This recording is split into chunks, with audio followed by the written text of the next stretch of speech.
Assalamu alaikum. Hope every one of you is in the best health and spirits. Today, lecture in our load bearing design one subject is about the frame structures. First of all, what is a frame structure? A frame structure, by definition, is a network of beams and columns that are joined up together to form a kind of skeleton framework of the building.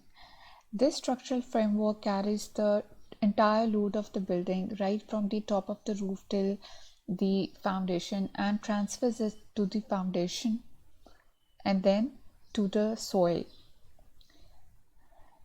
This skeleton framework is fixed with cladding on it, or we use infill panels that we place between these members to enclose this frame into a space within the building. Frame structures are easily erected from pre-made members. That means that they are quick in construction, and which ultimately implies that time required is less, so they become efficient structures. These members are easily connected together in a correct sequence to form the structural framework, but a care must be taken while connecting the correct sequence on site. Problems arise when large numbers are used and when the height of the structure makes the lifting of each member difficult. In these situations, we take help of crane that lift the members into the correct place. These rectangular frames are usually made from steel, but they can also be made from concrete. There are different types of frame structures that are available, but we are going to discuss the three very common types, which is rigid frame structure, braced frame structure, and portal frame structure. Rigid frame, as the word implies, it is the ability to stand the deformation. So rigid frame structures can be defined as the structures that have columns and beams which are constructed monolithically and act together to tolerate the moments which are producing as a result of any external applied force. A rigid frame structure is represented graphically in this way. So just to recall, what is a monolithic structure? It is a structure where the entire structure is casted along with its slab at one time. So it requires a formwork for construction. The advantage of using a monolithic structure is that this method allows speedy construction on mass scale, and it also gives a building extremely high structural strength against any vertical and horizontal forces. Then fixed-ended rigid frame structure. This is represented like this, having a fixed end conditions. And then we have a pin-end rigid frame structure, which is represented by this, and it has pins as their support conditions at the end. In actual, they look like this. Braced frame systems. With this frame system, bracing are commonly provided between columns and beams to surge their resistance besides the sideways forces and lateral forces because of an applied load. Bracing is typically done by positioning the diagonal members amid the columns and beams. So you represent a braced frame structure in this way, and in actual it looks like this.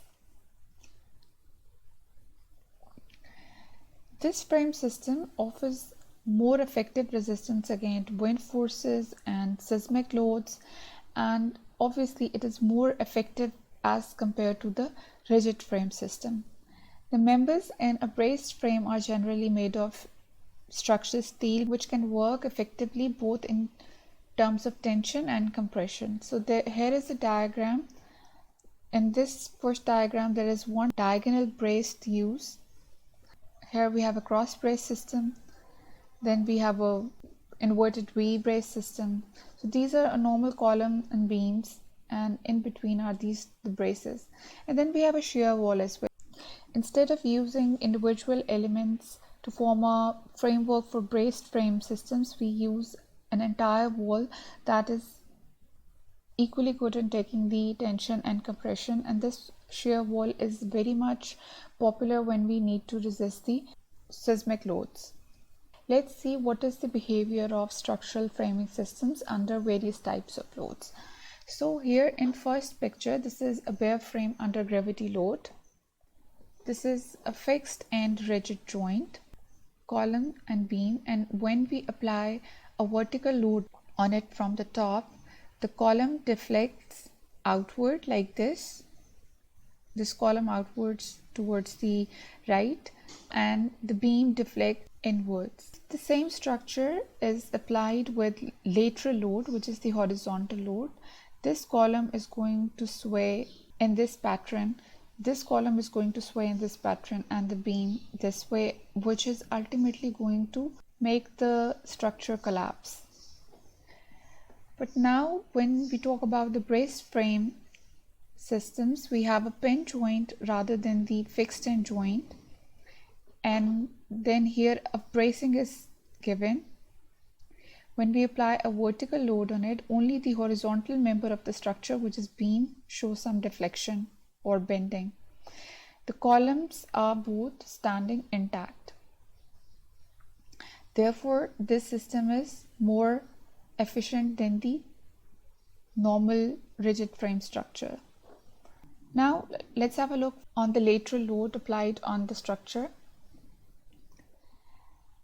Lateral load causes the vertical member of the structures, which are columns, to sway in this pattern, and the beam remains intact. In this way, this type becomes very much efficient when we have wind forces or seismic forces, because the structure is going to sway like this, and once the forces are finished, this structure is going to come back into its original position. Portal frame structures. A portal frame is a type of structural frame that is characterized by a beam supported at either end by columns. It usually have a high point right in the center. Portal frames are usually made of steel, reinforced precast concrete, or laminated timber. Portal frames are prized for their structural efficiency, because with this type of structural frame, large spaces can be built and enclosed with the use of as few materials as possible. So this is a huge advantage for builders, because it helps them minimize their construction cost as well as their material costs. But we still do have some merits and demerits regarding the frame structure. Merits of frame structures are that these structures can be constructed very quickly, and they are very easy to construct. It is very easy to train the labor at the construction site. And then frame structures have economical designs as compared to the load-bearing designs. Demerits of frame structures is that in frame structures, when we have a span length greater than 40 feet, we cannot use normal reinforced concrete, because on larger spans, normal RCC concrete is going to cause lateral deflections. Now we have a table regarding differences between the frame structure and load-bearing structures.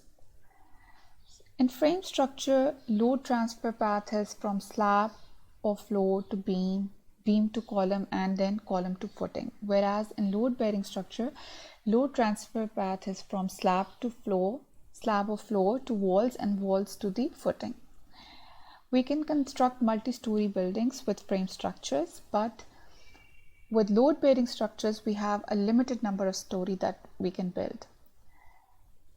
Frame structure is a most used form of construction, but nowadays we do not use load-bearing buildings other than just small houses. Excavation for frame structure construction is less, whereas the excavation for load-bearing structure is more, because the load is being carried by the walls, and walls have the footing running along their entire length. whereas in case of frame structure, there are just footings with the columns. Frame structure is less labor intensive, load bearing structure is more labor intensive. The speed of construction is more for frame structure as compared to the load bearing structure. Frame structures use less materials, whereas more material is required for load bearing. Cost of repair for the frame structure is more, whereas cost of repair of load bearing structure is less.